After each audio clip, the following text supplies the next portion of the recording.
Yeah. And, you know, honestly, if you bundle up correctly, it's fine. It's not bad, right? You have those hand warmers. Yeah, the little things you crunch. Yeah, those are good. that you shake.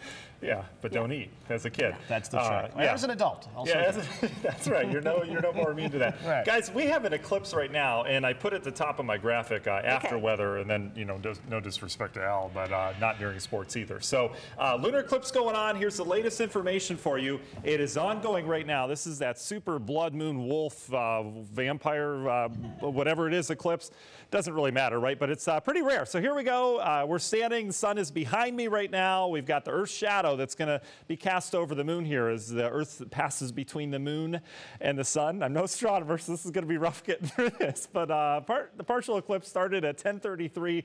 Look at this. It's 11:17 right now. We're getting close to the total eclipse. So after the news is over, we've got sports tonight, so during a commercial break, go on out. What this does, it turns the moon reddish color. So it'll be kind of cool to look at. Maximum eclipse is at 12:12, and then you can go to bed. It gets kind of boring after that, as you know, it just goes back to where it was before. So kind of cool. It's happening right now. It's already starting. Problem is, we have clouds in the way. We have lake effect clouds. So I went down to the highest res satellite that we can find. It's really tough to see where the clouds are at night. And so we go down to infrared satellite, which detects some of the cold to detect those cloud tops. Problem is, this time of year, when it gets so darn cold at the surface, it thinks the ground is a cloud. So it's really tough to see where those clouds are. But the lake is kind of steaming. That's the lake effect. We've got the warmer air, or the warmer water, relatively speaking, with the air coming across it. That's just bone-chilling cold. And you can see some of these streamers coming off. But I think we have some clearing down towards Worcester, Millersburg, perhaps down towards Canton, New Philly. There's some clearing between these strips of clouds. So just look up. We've got some breaks in the clouds. You may be able to see this tonight, but bundle up. As Lena said, it's freezing outside. Rush hour forecast tomorrow. A lot of people have the day off, let's be honest, but near zero to start. Some lake snow still in the forecast, but it'll be coming to an end. We're talking high clouds tomorrow evening, but I think we see the sunshine for a good portion of the day tomorrow as we'll start to clear things out. So I mentioned top of the show, winter storm warning goes for another few hours here out in the snow belt. That's for the blowing and drifting snow. It's also for the snow that continues to fall. Some light to moderate lake effect at times. System's gone though. Boy, it was a doozy for the northeastern half of the country. It started in the Midwest, if you remember that. We were talking about it last week at this time, thinking it would be a doozy. So amazing we could see it coming that far in advance. But for us, we settle into a little bit more lake effect tonight. Then high pressure will build in. We should quiet down for the rest of your day tomorrow on into Tuesday before our next system moves in. Here's our most organized band areas of Ashtabula County. It's really not that impressive. I grew up here in the snow belt.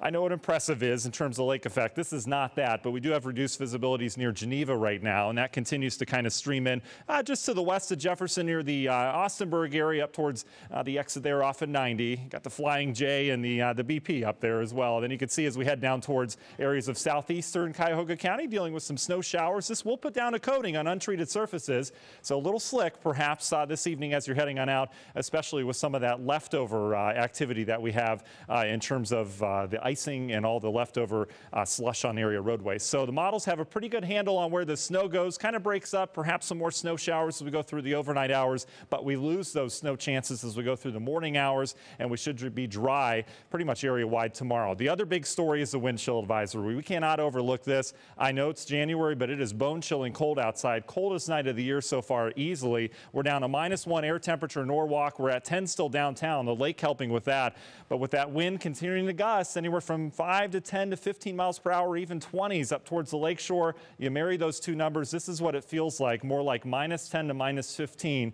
That is a dangerous chill, and that will be with us tomorrow morning as well. So as we go through time, pay attention to that blue number. In the morning, we've got some wind chills as low as -20 before we start to moderate tomorrow afternoon.